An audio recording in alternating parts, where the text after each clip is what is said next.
We are doing another review of an international military ration today. We will be checking out a Mongolian Armed Forces 24-hour combat ration. I haven't been this excited for a review in a very long time. This is a relatively obscure military ration, and they are quite expensive, so there has been very little documented about these meal kits. Before we open this one up to see what's inside, don't forget to give the video a thumbs up if you like seeing these military ration reviews here on YouTube. Subscribe to the channel so you don't miss any of my future ration content, and drop me a comment letting me know what ration you would like to see me review next. Now let's see what a Mongolian MRE is all about. This is a pretty massive meal kit. It's basically coming in at 2 kilos, which is of course 4.4 pounds.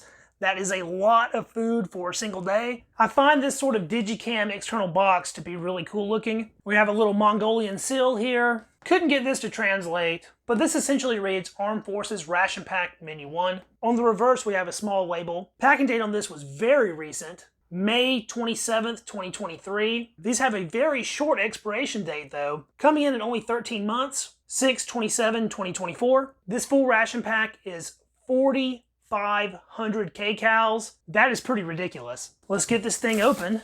The box is not sealed shut at all.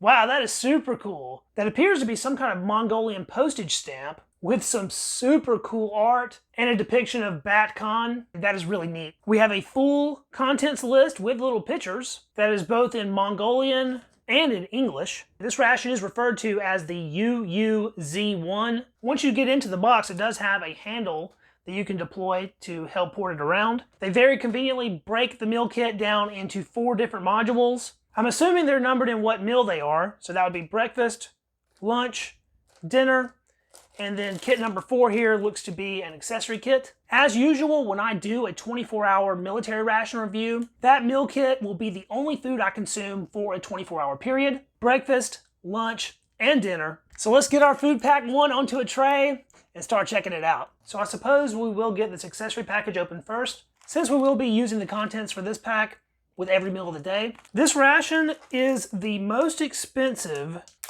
single military ration I've ever purchased. It came in at over $100, and it was shipped directly from Mongolia. Looks like they include an Esbit style stove with fuel tabs. This looks virtually identical to the kind that you will find in a Russian military ration. We have a little pack of napkins, and then another individual package here with our flatware.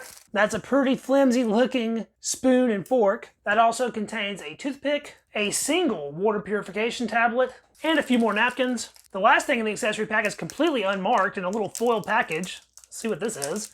Check that out. That's something I've never seen in a ration before. A little emergency candle.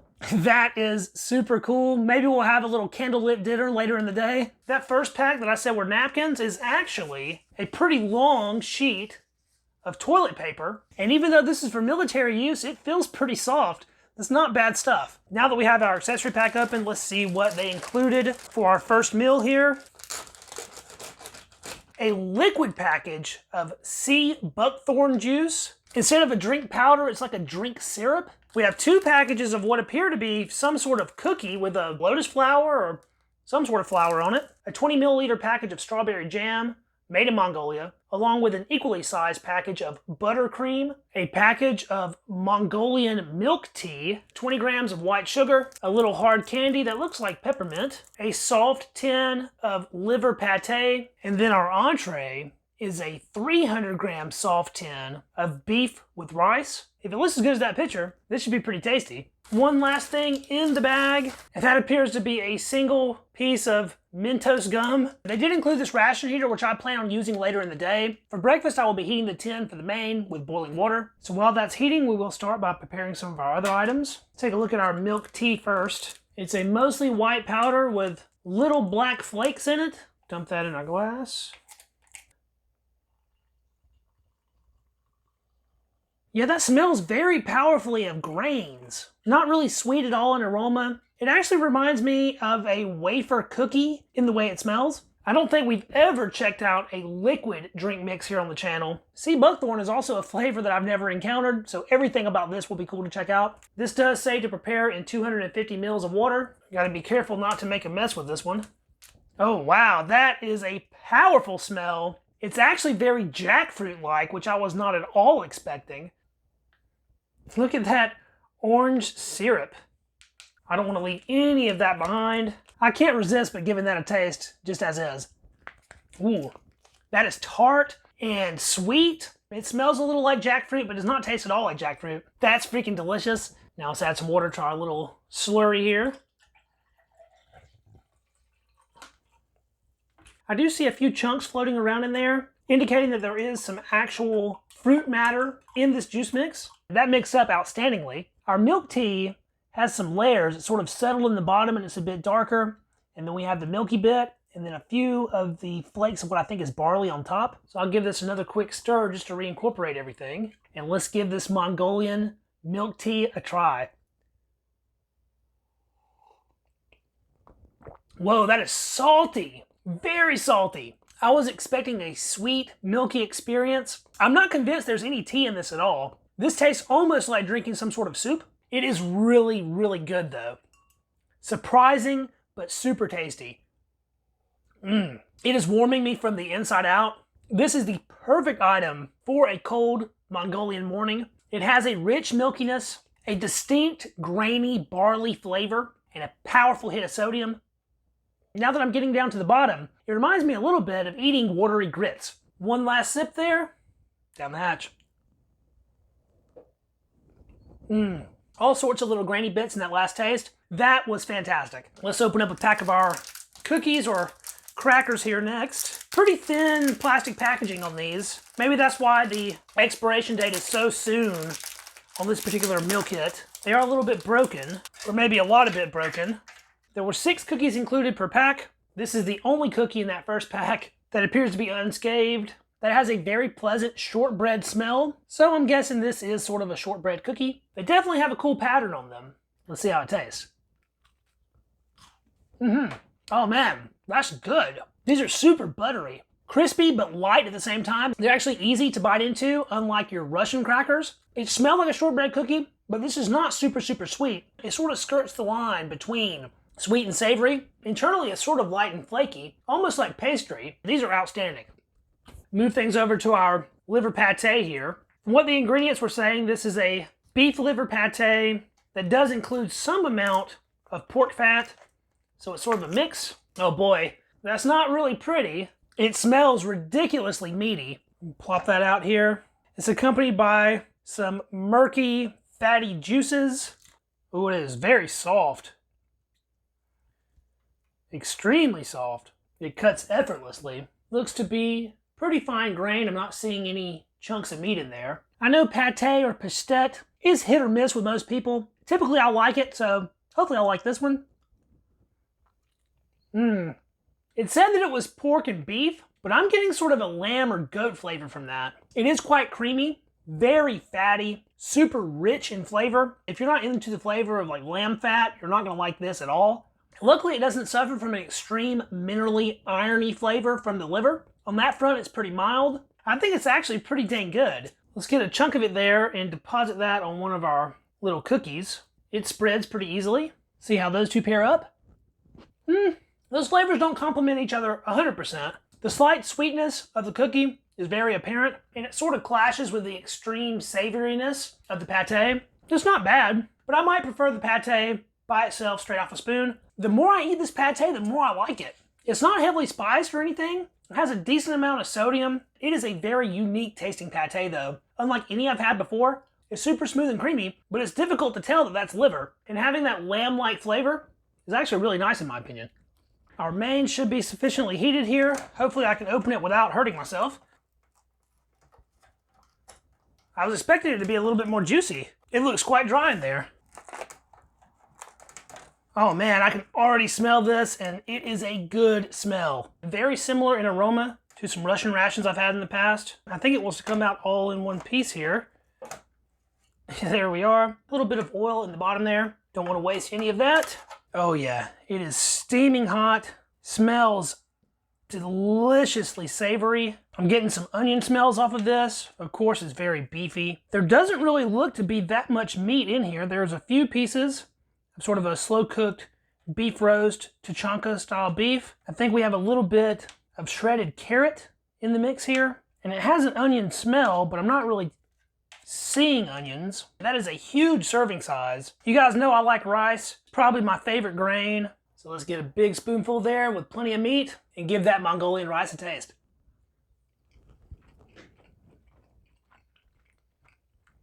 The rice is well heated. It's almost creamy. That beef was super soft. There is a lot of salt going on in this. It's very natural tasting though. There's no wild flavors in this. Beef fat is your primary taste. Pretty perfect for breakfast actually. Let's try to isolate a piece of that beef. Sadly, this is one of the larger chunks. Try that by itself. Soft, a little bit stringy, very salty, but like the overall flavor profile of the main, pretty mild. This is super good. Again, not crazy. It tastes like things I've had before. It's a lot like Russian rations. It's a lot like that Kazakh ration I had. But I absolutely love this kind of food. And this is going down very fast. That last bite had a little gristly mystery meat tendony piece. But I guess that just goes with the territory. I'm officially about to choke. So let's try out our beverage here. It is actually split a little bit. So I think it needs one more quick stir. And let's try out that sea buckthorn juice. It assaults your nose just as you're going in for a drink. It's crazy how much that smells like jackfruit, but tastes nothing like jackfruit. It's a very pleasant fruity flavor, but I can't really think of something to compare it directly to. It's pretty unique. This drink mix is not overly sweet at all. It is a little bit tart, which I like. If you've ever encountered a ground cherry, also known as a Cape gooseberry, I would say this has a pretty similar flavor profile to that. To compare it to a more common fruit, maybe a little bit mango-like, but not quite. To be honest, I wish sea buckthorn was a little more available stateside because I would happily buy this. I just now realized I forgot to add the sugar to our tea. I'm guessing that would have completely changed the experience. I don't know if it was supposed to be consumed with sugar or not, being as salty as it was, but I suppose that would have been an option. Let's take a look at our shelf-stable buttercream here. Wow, that is very yellow. Just straight butter, really. Pretty soft and smooth. We'll taste it straight off the very yellow spoon here first. It's butter. I'm not a big fan of eating straight up butter by itself, but it's not bad. Our spoon did split in half already. It felt pretty flimsy, and somehow I've managed to break it already. These cookies are already very buttery, but I guess we'll try a little butter spread with one of those. It's pretty good. It sort of just all blends together in buttery bliss. You could add this butter to one of the hot dishes, and that would be really nice. It's a good way to add some calories to the meal for sure. Now let's open up this strawberry jam. It's nice and loose. There are some little bits of strawberry matter in there. Pretty runny consistency for a jam. I'm guessing that's because it is so extremely fresh. This would thicken up with time, no doubt. It's not as sweet as I was expecting jam to be. It has a very light strawberry flavor, almost floral though. It's like strawberry and some kind of wildflower mixed together. You do get little bites of seeds and stuff, which I don't mind. It's very delicate in flavor, but I do think it is quite nice. Scoop a little bit of that with a cookie, and I'm sure these two will go together great. Oh yeah. That is like a delicious jam-filled cookie. My only complaint from the jam here is that there's not really enough of it. Couple cookies worth here, and it's already gone. Well, I'm gonna finish up the breakfast here off cam, and then we'll move things right over to lunch. Now on to meal pack number 2. Unfortunately, I forgot to try our little candy with breakfast. We'll check it out with this meal. Breakfast was super filling. That one meal had as much food as some people would eat in a whole day. We have another sea buckthorn juice mix, 2 more packs of our crackers or cookies, another 20 grams of white sugar, another one of our milk teas, another candy, Mentos gum. This lunch menu does come with a small pack of black pepper. This is a soft tin of canned preserved sausage. And our main entree is 300 grams of beef with durum wheat. So another kasha-like menu item. That does it for meal pack 2. So a lot of these items are exact repeats from our breakfast menu. I think this is the perfect meal to give our Esbit style stove a shot. This stove is virtually identical to the ones included in Russian IRPs. Not surprising that we see so many similarities to Russian rations, given the fact that Russia and Mongolia share a border. So here's the little stove itself. I'm guessing we fold these feet down to give it a base, and then fold these up to rest the can on. These fuel tabs are self-lighting. They come with a compound applied. That is basically the same thing that's on the end of a match. And that comes with a striker. We'll light that in a moment. For now, Let's open up our entree here and see how it's looking. They are a lot easier to open cold than hot. Yeah, that looks very reminiscent to something you would see in a Russian ration. We can see our rather large grains of wheat. There's not very much visible oil, but it looks like there's a good deal more meat in this than we have with breakfast. The smell is quite subdued. Basically that of just plain beef. The outside of this can though is oily, and look at that, there's some residue from the canning process. That's a little bit disgusting. You can see all kinds of meat residue on the outside of this tin. Can't say I've ever ran into that before. Let's try to light our fuel tab here. I guess we just run this across the striker. Well, I am striking out so far. There it goes, it lit.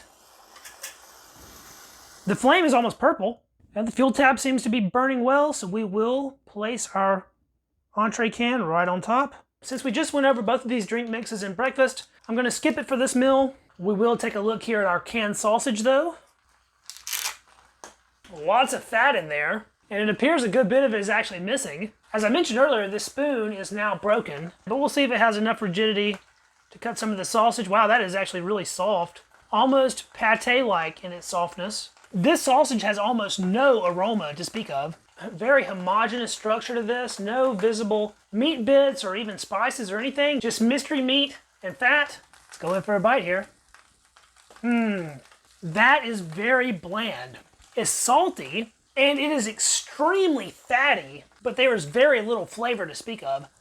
In taste, it's a little bit like a Vienna sausage, but even less flavor than that. It's very soft and easy to eat, but there's almost nothing going on in the flavor department at all. I suppose it's meant to be eaten on one of these crackers, so I cut a nice little plank there. We'll try those two together. These crackers or biscuits or cookies are fantastic. You can't taste this meat on them at all, so that's not a bad way to get this menu item down, but I would say the sausage is pretty darn disappointing. Although disappointing it might be, that doesn't necessarily mean that it's bad. I think anybody would be able to eat this just fine. It's just not some delectable gourmet treat. This fuel tab is doing a pretty good job of heating things up here. The bottom of the can is up to about 300 degrees Fahrenheit. That's pretty darn impressive. Looks like our food at the top is ranging from about 100 to about 160. I'll poke at it a little bit here, see if we can break things up at all. A can handle would be a nice inclusion. And with as flimsy as that spoon is, there's no way you're gonna stir this with a spoon. It's cracking and popping a little bit. Definitely looks like there's some larger pieces of meat in this than we had with our breakfast rice. While we wait on that fuel tab to finish up, let's check out one of our candies here, now that I have two of them. Looks to be a hard sugar candy, sort of opaque with a little pattern. Doesn't smell like anything. It tastes like something though. Looks sort of like a quartz crystal, but that 100% taste of spearmint, very sweet spearmint candy. Quite crunchy, and when bitten into, sticks to the teeth a little bit, but that is very much to my liking. I think we've given this man enough time to warm up. See if we can remove it from the heat without burning myself. Fuel tab is still going there. Try to get this out of the tin. It's steaming. Ooh, that's looking good.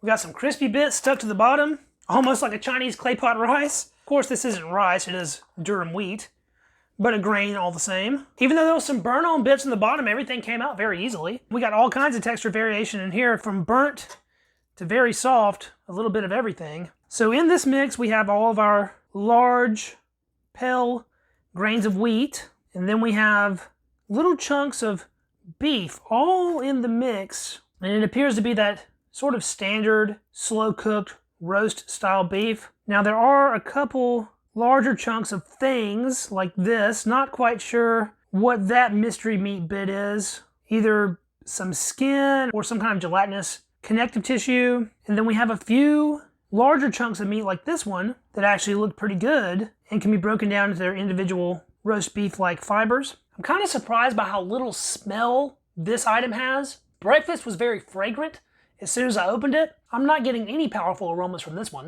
Go in for a bite here. Looks like a pretty good mix of protein and carb. Well, it's warmed through. It is salty and beefy, but not much else. Let's get a bite of that burnt bottom, see how that tastes. Now that was crunchy and caramelized, so it has depth of flavor. Those burnt pieces are actually pretty good. We'll get that random piece of mystery meat here. Yeah, that was weird. Very skin-like. This is lacking for flavor. Luckily, they included this black pepper. Seems like there's a good amount in here, too. So let's put copious amounts of black pepper on this. I'm using the whole packet because I do not care. Wow, it is straight dusted and very fine ground black pepper. That is a supremely peppery bite. A little bit of crunchy bits on this one as well. Now that is the ticket. Sometimes black pepper in rations can be underwhelming. This black pepper is very fragrant and spicy, and they gave you a ton of it, so there's no missing it. That just took what was a pretty lackluster menu item and turned it into something that I actually really like. These little bits of durum wheat are extremely soft, and when you get a mouthful of them all together, they develop an almost creaminess while you're chewing on it. Quite nice. I can't get over how spicy this black pepper is. It is legitimately hot. Dang, that's nice. I guess since we have them both together at the same time, take a bite of our sausage here and a bite of our main together. The sausage is still so flavorless, it doesn't really do much for that. I think the main's better as is. Now let's pop open one of our Mentos here. Shiny candy shell. Gum-based center. That flavor is a fruity, minty flavor. A little bit weird, but not at all bad. And the fact that they've included one with each meal so far is actually really nice. For dental hygiene, I've been pretty satisfied with this military ration so far, but we still have one meal left, so let's move it over to dinner. And finally, meal pack number 3. Breakfast and lunch have kept me so full today that I could skip this meal completely, but we have a review to do, so let's bust into it. We have another sea buckthorn juice, 2 more packs of crackers, another milk tea. Now this is a little different. A golden goby, chocolate with coconut, Belgian quality. Now that looks pretty good. I have another massive 300-gram main here. The ingredients on this one reads beef with triangle rice. And now I have absolutely no clue what triangle rice is, but I suppose we'll find out in a minute. We have another pack of butter, another pack of strawberry jam, a hard candy, this one is a different flavor, 20 grams of white sugar, and a final Mentos chewing gum. Now I was looking over the included contents list. These actually have an ingredients breakdown, and it looks like the rice dish we had for breakfast contained a mix of beef and horse meat, and then the next 2 mains are beef with barley and beef, horse meat, and buckwheat. I think we had buckwheat with our lunch, so maybe this number 3 here, beef and barley, is what dinner is. I suppose it's possible that lunch was beef and barley. Let's pull back the tab on this and see. Uh-oh, the lid's breaking a little bit on this one. Well, it's pretty hard to tell right offhand what exactly we're looking at here. That could be barley, that could be buckwheat. I am no expert on my grains, but what I can tell you is this one smells very heavily of onion. I will be boiling this main to heat it up. I promise you guys a candlelit dinner, so let's give our little emergency candle here a try. The wick is very long and doesn't appear to be waxed. The bottom is also uneven, so I don't think it's going to stand up on end that well. I'm going to try lighting that with a US MRE match.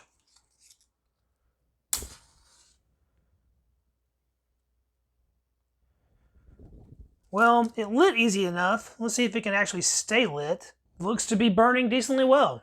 We'll put down a few drops of wax here, and maybe that will solidify and let the candle stand up for us.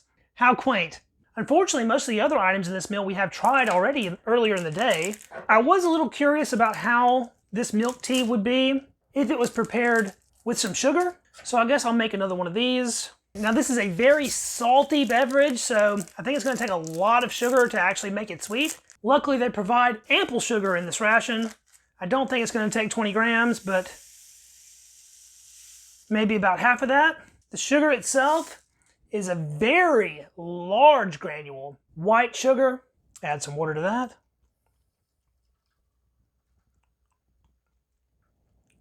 Put our broken spoon to work with this one. All right, now let's give our barley milk tea a shot with some sugar.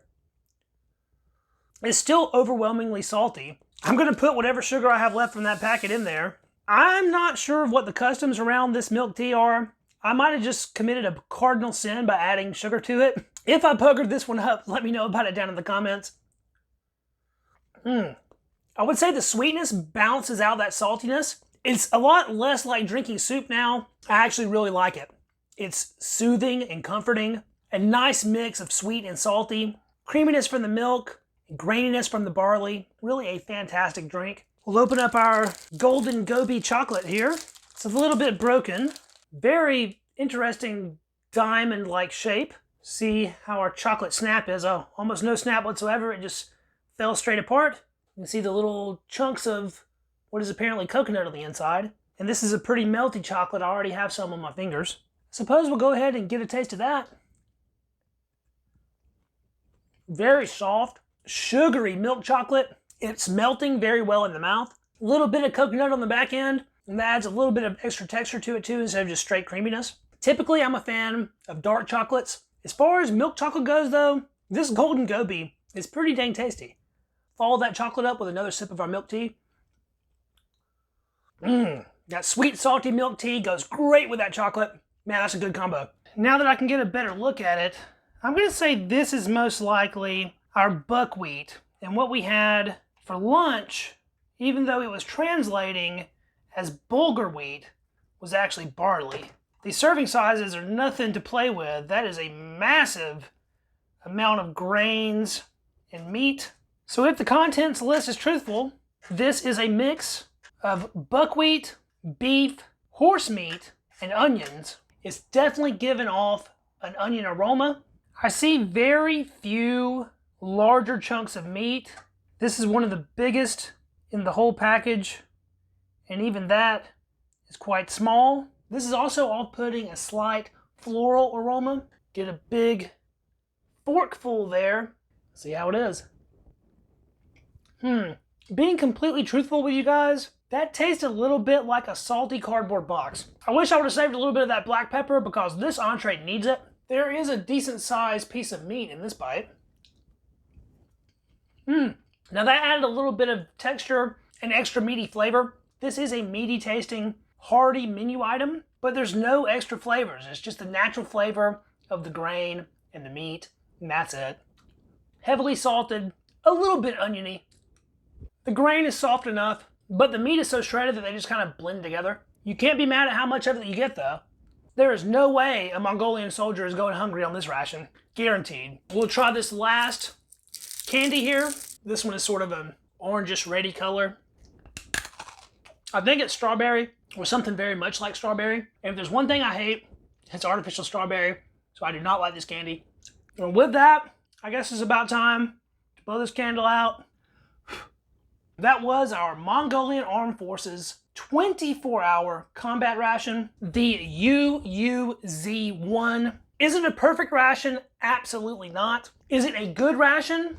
Good in a sense that it will get the job done in feeding soldiers. This thing contains a ton of food, and all of the included food was plenty palatable, in my opinion. For only having like 35,000 active duty troops, I would say Mongolia is doing pretty good with their military ration. If you guys enjoyed this video, don't forget to hit that thumbs up. That helps us out with the Google algorithm and getting the video distributed to other viewers. Subscribe to the channel so you don't miss any of my future ration reviews, old and new, foreign and domestic. Drop me a comment letting me know what you thought about the Mongolian UUZ-1. And if you know anybody else that might find this video enjoyable, please be sure to share it because that helps the channel more than anything else. I will catch you guys in the next video. See you then. Peace.